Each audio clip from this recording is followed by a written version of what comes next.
Where have I been putting my money this year in crypto? What coins have I been buying and why? And what are my plans for those investments? Obviously, I need to say before we start this video, I own the coins that we're going to be talking about. And as always, you can find a full disclosure statement of all the coins that I own and all my venture capital investments in the description of the video. Also, I am a fan of making money. I buy things with the intention of selling them at some point. Newsflash, right? Also, I'm not buying these today. These are positions that I've either been consistently buying into over the previous weeks or months or have purchased in the last few weeks. So let's do this. Let's talk about, first off, Bitcoin. Obviously, Bitcoin. But let's drill a bit more into this, right? Let's make this a little more interesting and juicy. You see, right now, I believe we're at an interesting phase of the market. We're at the start of a new market cycle. Cautiously optimistic here. These are the very earliest phases of the bull market. US recession fears could still weigh heavy on us later this year and at least slow us down or maybe derail us. But so long as Bitcoin trades under 30K, I'm interested in stacking Bitcoin there. Over 30K, probably going to slow down or even stop buying Bitcoin with fresh cash. At this point, I will be looking for better ROI elsewhere in other coins. Bitcoin, next cycle, looking at like 150K or something like that for a top. And that's like a 5X, which is not bad, but not insane for crypto, right? I will still acquire Bitcoin during that time when I stop putting fresh cash in. I won't completely stop, right? Because I do receive Bitcoin from things like affiliate programs, and I, of course, move altcoin profits into Bitcoin. So do keep that in mind. But I probably won't be putting any fresh cash into BTC.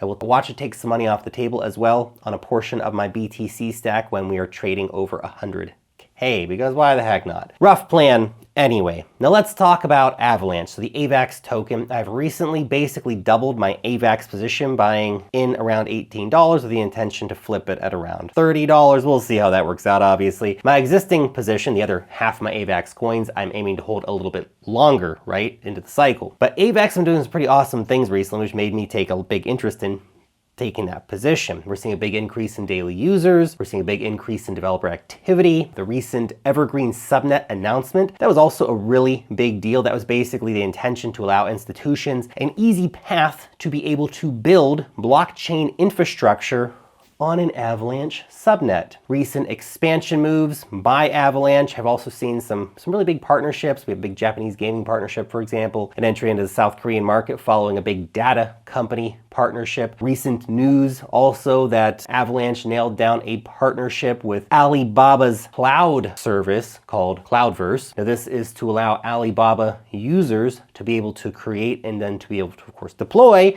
blockchain-based metaverses. Pretty cool, right? And it was also announced last week that Avalanche and Ethereum now have a new non-custodial bridge solution for moving USDC back and forth across the chains, thanks to a new tech solution by USDC parent company, Circa. Now look, in my mind, Avalanche is doing all the right things. The question is, will it be enough to matter considering the current market conditions? Obviously, fingers crossed that it will. The third coin is Arbitrum. First, can I say that the ARB token is a useless governance token? I know that, I understand. Second, let me say that this doesn't necessarily matter as much as some might like to think that it does. It can still pump, it can still make money. There's lots of useless governance tokens like Uniswap, right? My thought process is basically this. Arbitrum's exploding. It's doing more transactions than Ethereum on most days. It's seeing strong user growth. It's seeing strong engagement stats. Builders are showing up to the Arbitrum network in a serious way.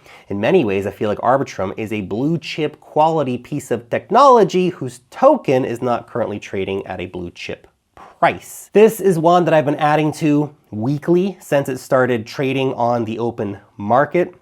I'll be looking to at least double my money on this. That's kind of the intention of this Arbitrum position. Now, before I talk about the last coins, let me just take a quick moment to tell you about my weekly newsletter. It's called Wealth Master. You probably heard me mention it once or twice if this isn't your first time at the channel. Now, if you're the kind of person who wants to find those money-making opportunities in crypto, you want to stay up to date with the latest of what's happening in this market and what it all means, but you know, you got the job, you got the kids, you got the wife, a life you want to try and live, then this is the newsletter for you. My team and I spend about 40 hours every single week it's our job to do it, right? Making this newsletter packed full of crypto alpha for you that you can just read in about like 10 minutes. Sounds like a pretty good deal, right? Join our 65,000 weekly readers and sign up for free using the link in the description. Now let's talk about the next coin on the list here, which is Spool. Now this is actually one that I previously owned, then capitulated on during the bear market. It happens. I am now back on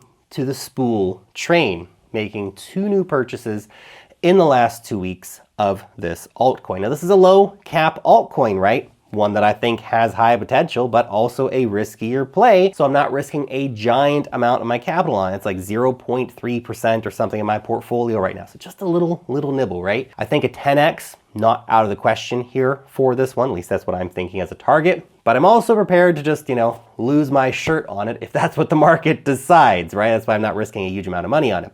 I really started paying attention to Spool again once they expanded onto the Arbitrum network, because I've been using the Arbitrum network myself, right? And then they announced their V2, which also sparked a bit of interest. Now, Spool has a focus on institutional DeFi adoption for their crypto native yield strategies.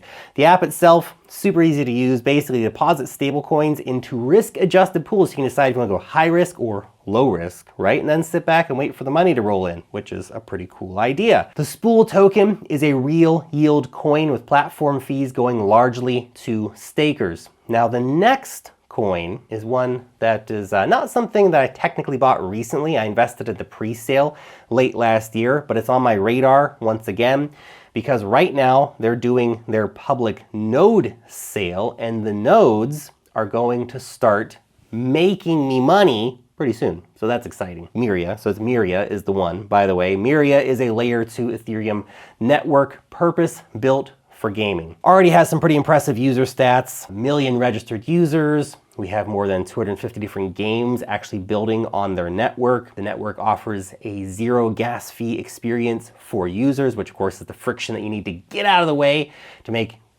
the game's fun to play.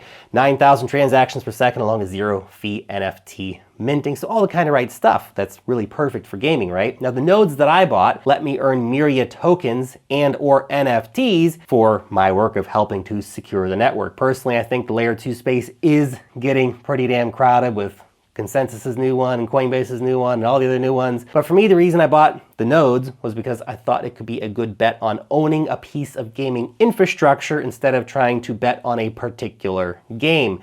Because while there have been some pretty cool games that have made me some money sometimes, a lot of others have also lost money. A lot of games are trash that I invested in, though they turned up being trash, right? They looked very promising at the start, right? So maybe owning nodes in a gaming ecosystem might be a better bet that pays off. That's my thought process anyway, and that's why I bought some Myria nodes. And next, let's talk about one that I have not bought yet, but I'm definitely keeping an eye on for a flip, and that of course is the newest blockchain, the new kid on the block, Sui. This fancy blockchain thing was built by some of the people who worked on Facebook's Novi before US regulators came along and shut that down. Now, Sui is basically an Aptos sibling, and both are supposedly Solana killers. Now, Sui is fast at a theoretical 297,000 transactions per second, but I don't so much care about that, and I'm not sure the market's super gonna care about that at the moment either. What I'm interested in is to watch this for a flip. Although I'm not biting at the current prices, ideally I would like to see something like, I don't know, 50 cents, maybe something like that, depending on market conditions. If I see it come down to that kind of price, I might pull the trigger because I feel like the VCs, the whales, they're all gonna run it up at some point. Anyway, this one's on the watch list for now, so waiting and watching for a tastier entry price. Okay, that's it. Subscribe now. See you next time.